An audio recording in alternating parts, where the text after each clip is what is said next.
Her husband divorced his poor wife after her business failed.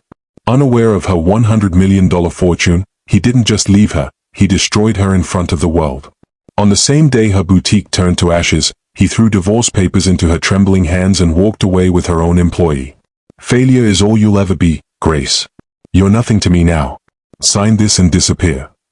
Those were the cruel words Peter spat as her tears fell onto the paper. Instead of holding her through the storm, he handed her to humiliation. Instead of loyalty, he chose betrayal. He thought she would remain broken, forgotten, buried under whispers of shame. But what he never knew was that the woman he cast aside carried a secret. A fortune waiting to rise with her. A gift that would not only rebuild her life, but also strip away the pride he wore like a crown. Sometimes the ones you discard become the ones you cannot escape. Sometimes the woman you mock as worthless becomes the very name the world applauds. This is not just another tale of betrayal. It is the cry of a heart abandoned. The journey of a soul crushed and rebuilt. And the reminder that dignity shines brightest after the darkest nights. Dear viewers, thank you for being here. If you watch without subscribing, it is like letting her voice fade again into silence. But when you click that button, you stand with every woman betrayed, every dream torn apart, and every survivor who chose to rise. Please subscribe now, and in the comments, share where you're watching from. Let Grace know she is not alone. The boutique doors slammed open, and Grace stumbled inside, carrying 3 heavy bags of fabric. Her hands trembled from exhaustion. It was past midnight. The street outside was empty. But her light still burned. Dust clung to her cheeks, and her once elegant dress was stained from hours of work.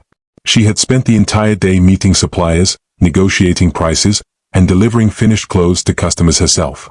When she climbed the narrow stairs into their small apartment above the shop, Peter, her husband, was sprawled lazily on the couch. The television flickered in front of him. A glass of wine rested comfortably in his hand. He didn't even look up. Finally, he muttered, eyes fixed on the screen. Took you long enough. Did you bring the money? His voice carried no concern, only entitlement. Grace's heart sank. She wanted to tell him how she had skipped meals to save money. How she had walked miles because she couldn't afford transportation. How her feet burned from standing all day at the market. But she swallowed the words. Instead, she placed a crumpled envelope of cash on the table. Peter snatched it without gratitude, flipping through the notes. Not enough, he scoffed. How do you expect us to live like this? Look at me, Grace. I should be a man with status, not living off scraps from your little shop. Grace blinked back tears, forcing her voice to stay steady. I'm trying, Peter. The boutique is growing. I just need more time. Every cent goes back into keeping it alive. From the corner of the room, Clara, their young employee, barely 22, with quiet eyes that noticed too much, stood arranging new fabric on the shelf. She watched silently, lips pressed tight, as Grace's devotion was met with scorn. Outside, neighbors whispered whenever they passed. She works herself to death while her husband enjoys himself, they said. Some admired her determination. Most mocked the imbalance. She doesn't know she's married to her own burden. Grace ignored their voices. She believed love required sacrifice. She believed her efforts would one day turn their lives around. Her boutique was not just a business. It was her dream. Her proof that she could build something lasting. But as she watched Peter pour himself another drink with money she had earned, doubt crept into her heart like a shadow. Clara broke the silence, her voice calm, edged with something Grace didn't notice. Don't worry. Hard work never fails. One day, you'll be rewarded. Grace gave her a tired smile, grateful for the encouragement, never realizing Clara's eyes lingered too long on Peter. That night, Grace collapsed into bed, whispering a prayer for strength. She had no idea the storm was closer than she thought. That her sacrifices would soon be tested in ways she could never imagine. She believed her boutique was unshakable. But before dawn, fate would prove her wrong. The night sky glowed red. Grace shot up from her bed as neighbors screamed in the street. When she threw open the window, her heart froze. Her boutique was on fire. Flames tore through the wooden beams, swallowing the signboard she had painted with her own hands. Sparks hissed into the air. Smoke burned her lungs. Grace! Grace! A neighbor shouted, pounding on her door. Your shop. Hurry! Barefoot, she ran down the stairs, the ground scorching beneath her steps. A small crowd had already gathered, some pointing in shock, others whispering behind covered mouths. Buckets of water were passed from hand to hand, but the fire was too strong, too fast. In moments, the shelves, the fabrics, and the hard work of years collapsed into ash. Grace dropped to her knees, tears streaming. She reached out as if her hands could hold the falling beams, but they crashed down with a roar, forcing her back. Behind her, Peter appeared, not to comfort her, but to sigh with irritation. "Unbelievable," he hissed, clutching his robe as though the smoke offended him. "All my plans ruined because of your carelessness." Grace looked at him, trembling. "Our boutique, it's gone, Peter. Everything is gone." Instead of holding her, he spat on the ground. "Not ours, Grace. Yours. I never asked you to waste your life in that little shop. Now look, nothing but debt and shame." His words cut sharper than the flames. Moments later, a stern voice cut through the chaos. Mr. Cole, the local bank manager, marched toward them, his tall frame commanding silence. He had loaned Grace money months earlier to expand the boutique. His face was tight with anger. "Grace," he said firmly, barely glancing at the fire, "this is a disaster. Do you realize how much you still owe us? Your collateral won't cover it. You need to find a way to pay immediately." Grace stammered. "Please, Mr. Cole, give me time. I'll rebuild. I promise." His eyes narrowed. Hope does not pay debts. Banks need results, not promises. You have 1 week before legal action begins. The crowd murmured. Then Mrs. Harris, Grace's mother-in-law, stepped forward, her lips curled in disgust.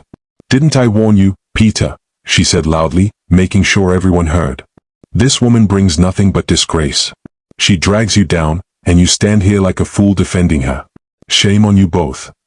Peter's jaw tightened. But instead of defending Grace, he turned away. His silence spoke louder than words. Grace wrapped her arms around herself as the fire hissed lower, leaving only blackened ruins. Her boutique, her sweat, her sacrifices, gone in one cruel night. But worse than the fire was the shift she felt in the people around her. Their eyes no longer saw her as a fighter. They saw her as a failure. And in the corner, Clara stood with folded arms, her gaze calm, almost too calm. Grace thought the fire had destroyed enough. She was wrong. The real flames, the ones inside her marriage, were only just beginning to burn. The slap echoed through the small apartment like a gunshot. Peter's palm had struck Grace across the cheek, leaving her stunned and trembling. She clutched her face, staring at the man she once called her partner. "All this time," he spat, pacing the room, "I carried your shame. People laugh at me in the streets, Grace. They whisper that I live off a failed woman. Do you think I'll let you drag me down forever?" Grace's lips quivered. "I lost everything in the fire, Peter. I'm trying to hold us together. Can't you see that?" His eyes were filled with contempt. "Trying? You're nothing but a weight on my shoulders. I need a wife who lifts me, not one who buries me in ashes." The words pierced deeper than the blow. Grace turned away, tears falling silently. She had given him her best years, her strength, her dreams. Now, in her weakest moment, he treated her as nothing. Just then, Aunt Marion, Grace's bitter aunt, stormed in, her voice sharp and cold. She had never liked Grace and often favored Peter. "I told you, Grace," she said, hands on her hips. "This marriage was bound to fail. A man like Peter deserves better than a woman who can't even keep a business alive. You should be ashamed." Grace's heart twisted. To be blamed by her own family was a wound she could hardly bear. Outside the apartment, neighbors gossiped loudly, their whispers slipping through the thin walls. Poor Grace, she tried too hard. But look at her now. Nothing left. And her husband is already slipping away. Some pitied her. Most mocked her. The same mouths that once praised her determination now laughed at her failure. Even her old customers drifted elsewhere. Her work was good, they muttered. But who trusts a woman who can't manage her own life? The betrayal stung, not in money, but in trust lost. In the shadows, Clara moved quietly around the boutique's ashes, offering Grace soft words of encouragement. But her eyes often strayed toward Peter. She carried baskets of salvaged cloth as if helping, yet her smile toward Grace's husband lingered longer than it should. Grace clung to hope, whispering to herself at night, "This storm will pass. He'll see I'm still the same woman he loved." But even as she prayed, she felt the distance growing. The warmth of love was turning into the cold silence of resentment. One evening, when she brought Peter his dinner, he shoved the plate away. "I don't want your pity food," he snapped. "Maybe I need a woman who knows how to succeed, not one who drags me into shame." His eyes flicked toward Clara, standing quietly in the doorway. Grace's heart sank with a new fear she dared not name. She thought she was fighting only the aftermath of the fire. But another fire, one burning in secrecy, was already consuming her home. The kiss was sudden.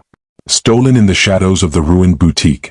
Peter's lips brushed against Clara's, his hand gripping her wrist.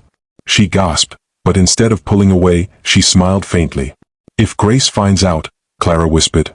Peter smirked, lowering his voice. "She won't. She's too blind with failure to notice anything. Besides, you're the only one who understands me now." That night, Grace walked into the burnt shell of her shop to find Clara dusting the charred shelves. The young woman greeted her warmly, as if nothing had happened. "Don't lose hope," Clara said softly. "You're stronger than this.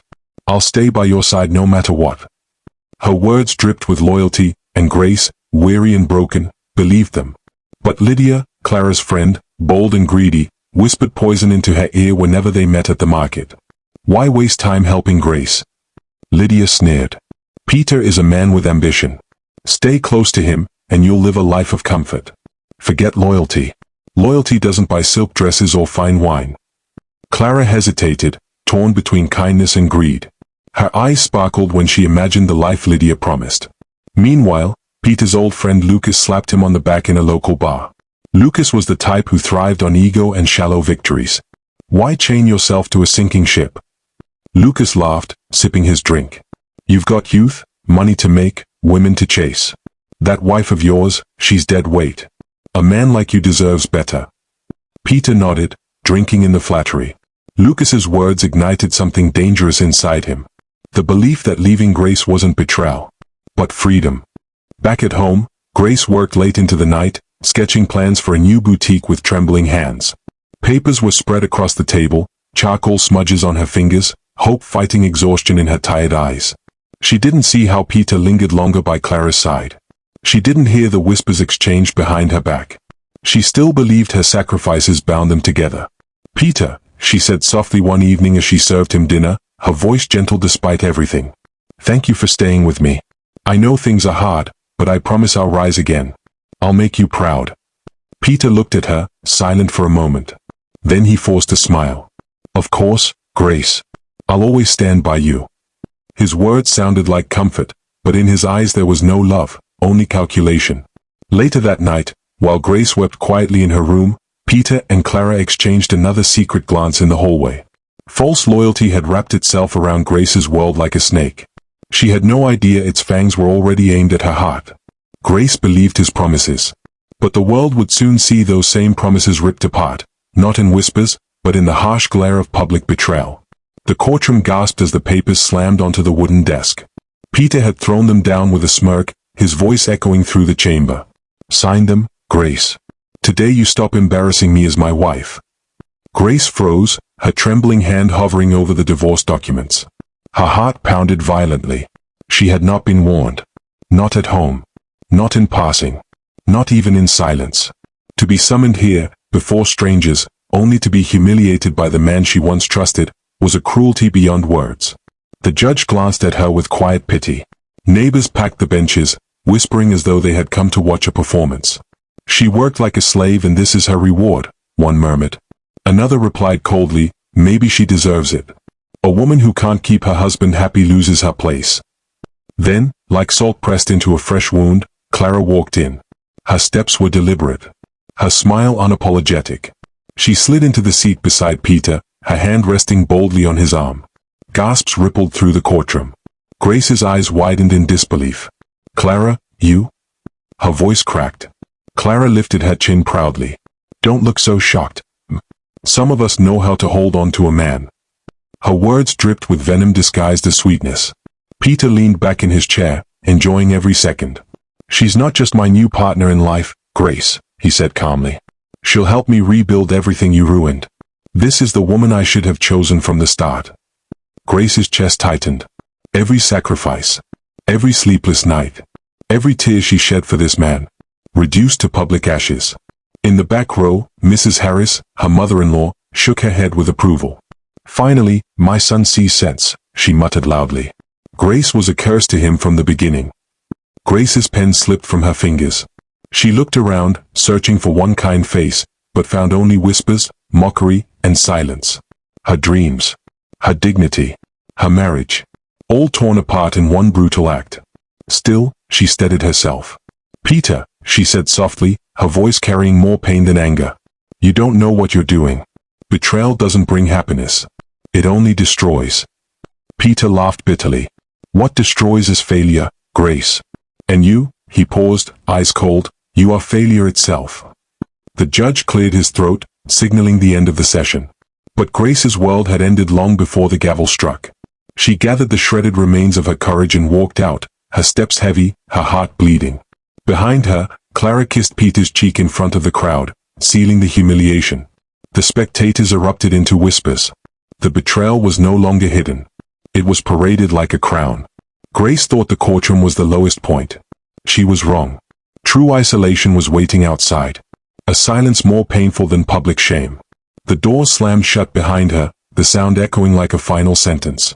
Grace staggered into her empty apartment and collapsed onto the floor. The silence pressed in, heavier than the courtroom whispers. Her chest heaved as sobs tore through her body. For the first time in years, she was utterly alone. She curled into herself on the cold floor, her hands clutching her arms as if she could hold the broken pieces of her soul together. The betrayal in the courtroom. The mocking eyes of the neighbors. Clara's smug smile beside Peter. Each memory replayed in her mind like knives, cutting deeper every time. Suddenly, a sharp knock rattled the door. Hope flickered, just for a heartbeat. Maybe Peter had come back. Maybe it was all a terrible mistake. Grace staggered to her feet and opened the door. It wasn't Peter. It was Aunt Marion. Her face was hard. Her eyes carried no mercy. "You brought this on yourself," Marion said flatly. "I warned you that Peter deserved better. Now look at you. No husband. No business. Nothing. You are a disgrace to this family." Grace's knees buckled, but she clung to the door frame, her voice barely a whisper. "Aunt, please. Not now." Marion scoffed, already turning away. "Don't expect sympathy. You're alone because you chose to fail." The door shut. Grace slid down to the floor, tears blurring her vision, her chest aching as if something inside had cracked open. Hours passed. The room was dark when the door creaked open again, slowly, gently. James, her quiet cousin, stepped inside. He was in his 30s, with kind eyes and a calm presence that had always made Grace feel safe. He didn't speak at first. He knelt beside her and handed her a clean handkerchief. "You don't deserve this," James said softly. "I've watched you give everything, Grace. Don't let his betrayal define you." She clutched the handkerchief, her tears soaking through it. "But James," she whispered, broken, "I have nothing left. How can I stand when everything has been taken from me?" He placed a steady hand on her shoulder. "You still have yourself," he said gently. "And you still have people who won't leave you." Moments later, the door opened again. Miriam, her longtime caregiver and helper, walked in carrying a small bag of food.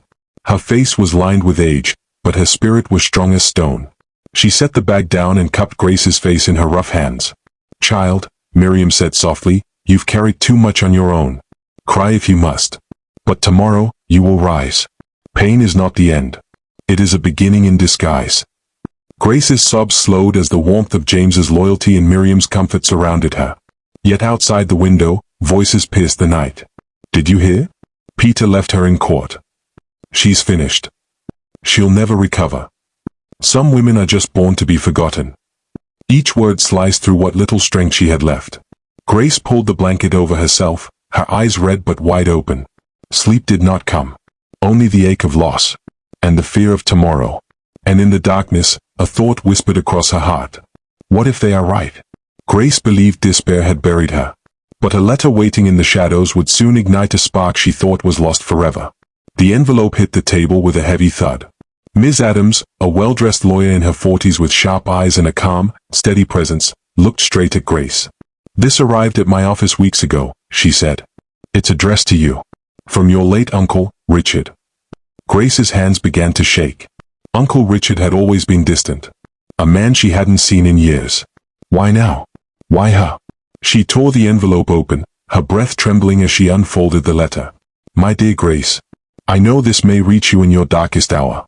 I have watched from afar, silent, but never uncaring. Life has tested you, and though you may feel broken, I see strength in you that others do not. I leave you with more than wealth. I leave you with a chance to rise, to rebuild, and to shine again. But remember, this gift comes with a condition. Use it not for vengeance, but for good. Only then will it bear fruit. Tears blurred Grace's eyes as she clutched the letter to her chest, her heart pounding wildly. For the first time since the fire, something other than despair stirred inside her. A spark. Fragile, but alive. James leaned closer, his voice gentle. Grace, this is more than money. This is hope.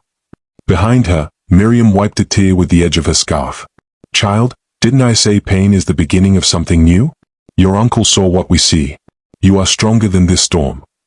Grace's voice cracked. But what if I fail again? What if I waste even this? Ms. Adams' gaze softened. Then you rise again. This is not about failure, Grace. It's about purpose. Your uncle believed in you. I do too. Pastor John, the local faith elder who had come with Ms. Adams, stepped forward quietly. His voice was low and steady, like a stream moving through the night. Grace, trials are not meant to destroy us. They are fires that refine us. This letter is not just about wealth. It is a reminder that you were never forgotten. You were chosen to be a light. Grace gripped the paper tighter. For the first time, courage flickered through the ashes of her pain. Outside, the whispers of the neighbors grew louder. Did you hear? She's still clinging to hope. Poor fool. Peter has moved on. She'll never recover. Grace closed her eyes, blocking out their voices. For the first time, she didn't crumble. For the first time, she stood. I will not waste this gift, she whispered to herself, her voice steady now. I will rise, not for revenge, but for dignity. As she folded the letter, Ms. Adams added quietly, Grace, what you've read is only the beginning. The full weight of your uncle's gift will change everything. Grace's breath caught. The spark of courage burned brighter, though she could not yet see the fire it was about to ignite. She thought the letter was hope enough. She was wrong. The true inheritance, and its secrecy, would turn her life in ways she could not imagine. The sound of the vault door unlocking echoed like thunder. Grace stepped into the private office of Ms. Adams' law firm, her heart pounding hard against her ribs. On the polished mahogany desk lay a stack of sealed folders and documents thicker than any book she had ever held. Daniela, Ms. Adams' young assistant, greeted her with a warm smile and guided her to a chair. Mrs. Grace, Daniela said softly, her tone full of kindness. Everything you are about to hear is confidential. No one, not your husband, not your neighbors, not even your relatives, must know until you are ready. Grace swallowed hard and nodded, gripping the arms of the chair as though it were the only thing keeping her upright. Ms. Adams adjusted her glasses, her eyes steady. Your uncle's letter was only a glimpse. Today, I reveal the full truth. He left you an inheritance of $100 million. Grace gasped. Her breath caught in her throat. The number felt unreal, like a dream too large to touch. 100 million, she whispered, her fingers trembling. Yes, Ms. Adams confirmed calmly. Investments, properties, and trust accounts. He built a fortune, and he left it entirely to you. Grace covered her mouth as tears spilled freely down her cheeks. But remember, Ms. Adams continued, he left it with conditions. Use it to rebuild. To bless others. Never to seek revenge. That is the path he chose for you. 4 months, Grace had been crushed under debt. Mocked by neighbors. Stripped of dignity in court. Now, in one moment, her world shifted. She was no longer powerless. James, who had come to support her, leaned closer. Grace, this is your chance. You can start again. Stronger. Wiser. Untouchable. Daniela stepped forward with another folder. These are the documents securing your inheritance in full. I will personally ensure all transactions remain private. No one will discover your wealth until you decide. You are safe with us. Grace looked into Daniela's kind eyes and felt something she hadn't known in a long time. Trust. She nodded firmly. Thank you. I don't want revenge. I want to rebuild with dignity. My uncle will not be disappointed. Pastor John clasped her hands gently. This is more than fortune, Grace. This is a calling.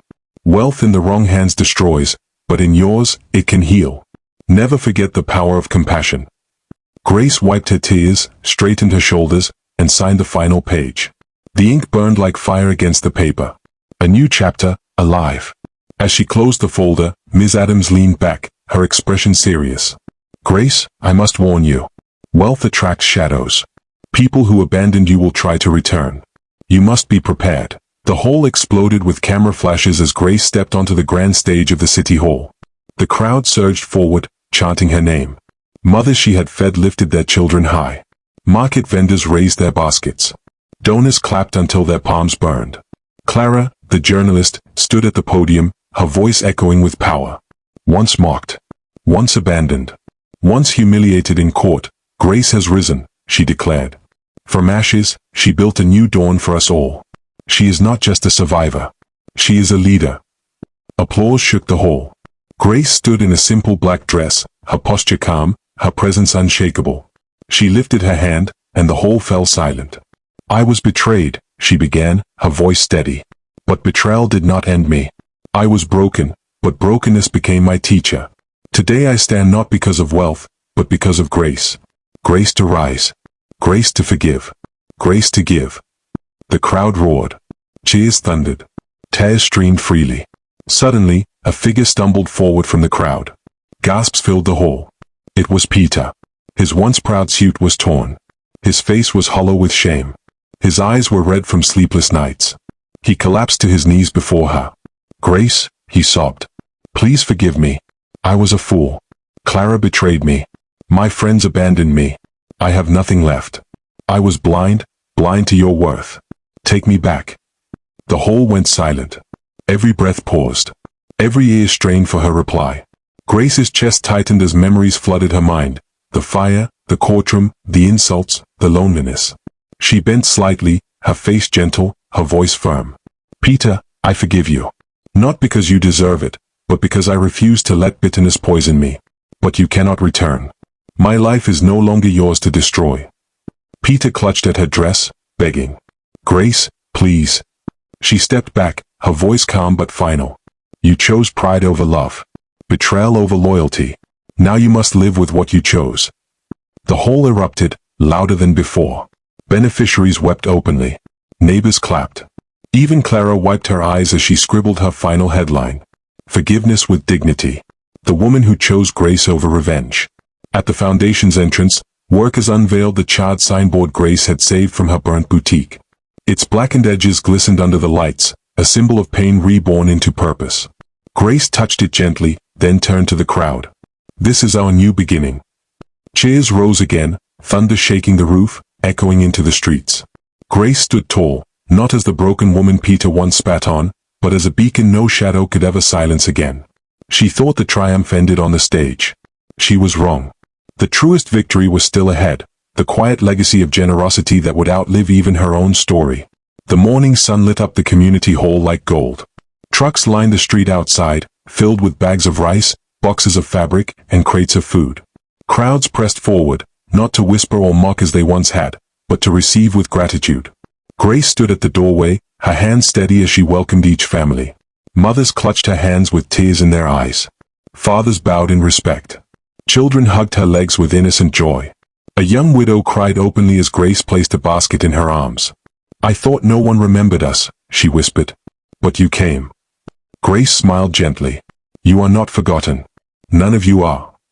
Inside, workers, many of them the same marginalized women Grace had hired, sorted supplies with laughter and dignity. What were once broken lives had become the heartbeat of her foundation. Miriam moved among them, her steady hands guiding and comforting. James carried heavy crates, his quiet loyalty as present as the air itself. In the corner, Clara scribbled furiously in her notebook, her eyes shining. She had written scandals before, but this story was different. This one was about light. The woman who forgave, Clara whispered to herself, and the woman who gave back. Donors, stirred by Grace's humility, began to pledge support. Men and women of wealth stood in line, not to be praised, but to join her mission. The foundation was no longer just Grace's dream. It was becoming a movement. As the hall emptied, Grace sat on a wooden bench, her eyes scanning the faces around her. She remembered the fire, the courtroom, the betrayal.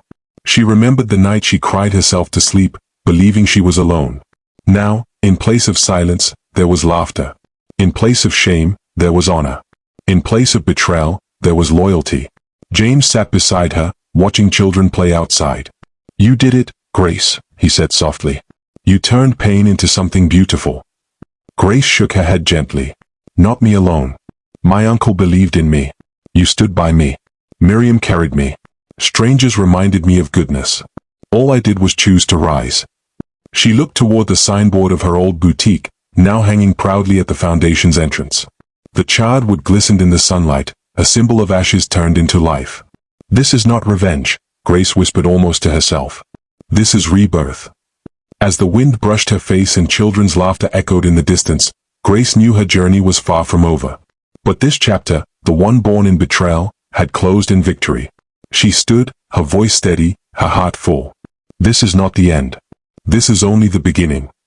What began as a story of betrayal had become a story of legacy, a reminder that true power lies not in revenge, but in the courage to rebuild and give.